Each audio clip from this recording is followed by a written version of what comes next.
ስለዚህ በአረጋውያን ውስጥ የምግብ ፍላጎት ማጣት ምክንያቶች። በእርግጥ ይህ በአረጋው ሰው ዘንድ በተለምዶ የሚገኝ እንቅስቃሴ ነው።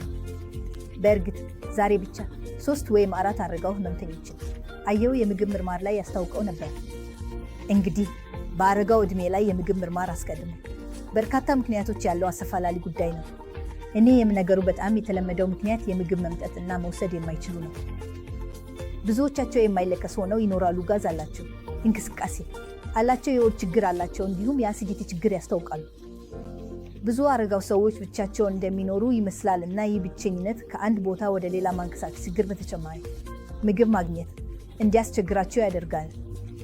በተጨማሪም ይህ ማንኛውም አስፈላጊ በሽታ ምልክት ሊሆን ይችላል እና መገምገም እና መፎስ ያስፈልጋል።